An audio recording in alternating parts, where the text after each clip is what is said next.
Hey everybody, I'm here with legendary martial artist Mark Stewart and 90.5 Zone Tommy the Tank at the Jeet Kune Do / Kali Martial Arts Seminar at the Underwood Factory in Phuket. In fact, it was a little bit frightening, but they fought with expert timing. There were funky Chinamen from funky Chinatown. They were chopping them up, they were chopping them down. It's an ancient Chinese art, and everybody knew their part. From a fainting to a slip and a kicking from the Sensei Mark, tell us a little bit about your history. How did you get into martial arts? Well, look, when I was 4 or 5 years old, my dad was in the military and started teaching me defensive tactics movements like sweeping and hitting to the throat and that kind of thing. But I guess I was really inspired to start training when I watched a James Bond movie. It was called You Only Live Twice, and it was filmed in Japan.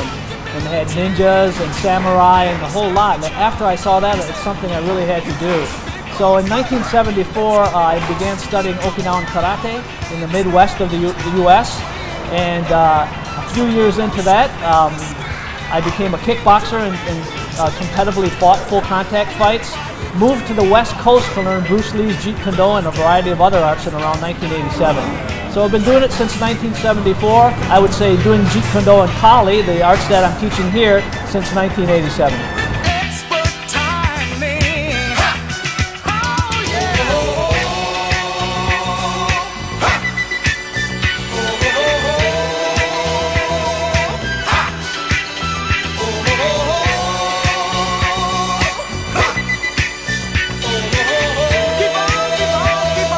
Like I say, the first day, yesterday, was Bruce Lee's art of JKD. It's considered a modern style of martial art, quite revolutionary at its time. It was conceived around 1967. And Bruce Lee was inspired by 3 different sources of martial arts research, Chinese Kung Fu, Western fencing, and Western boxing, as well as adding research and development through science like geometry, physics, and kinesiology. Today we did Kali, which is a Filipino weapon system. And They turn out to have a lot in common because, like I say, they're based on geometry, physics, and kinesiology. And one just tends to specialize in the empty hand sort of kickboxing method, where the other one gets into the aspect of weaponry. But I think the students loved it here, and I see the great potential for getting something going consistently. But this man is the bomb.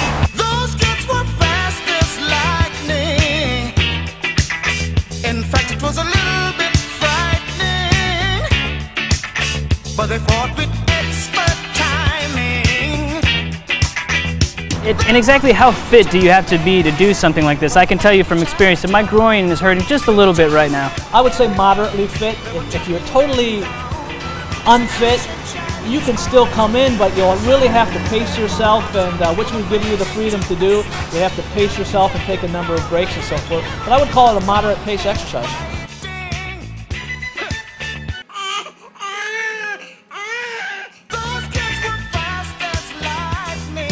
Tommy, tell me how it is you come to know Mark. What's the backstory there? 10 years ago, I was in Bangkok, I was living there. I found out through a friend that there is a Jeet Kune Do instructor actually in Bangkok. I had to find out about it and go to the seminar. So I went to the seminar, and there was Mark. He had brought his Sifu, which is Ted Wong, which is actually one of Bruce Lee's top private students, okay, his protege. So there we go. I trained with him, but then I stopped.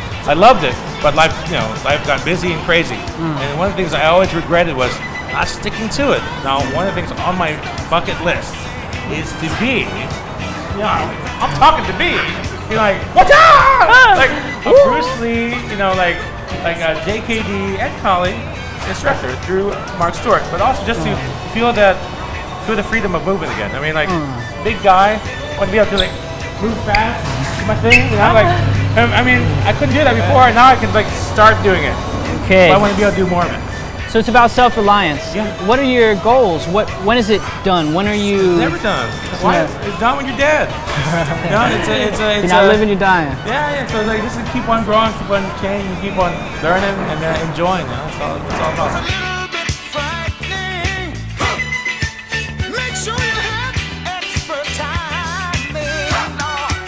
Well, right now we're looking at January as another date to bring Seafood Mark Stewart, maybe in mid-January, and working with friends we made in this trip I think it's going to be some good news for everyone, and I'm very excited about the future for our group, for Hudon Seafood March Tour to be over here more often, hopefully maybe even once a month, and start a whole Phuket branch.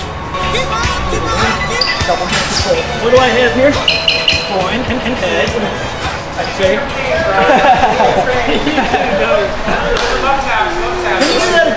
If you have to leave Phuket for a holiday and need to leave your dog with professional carers, then we can help. The Phuket International Dog School and Hotel has 24-hour care for your dog.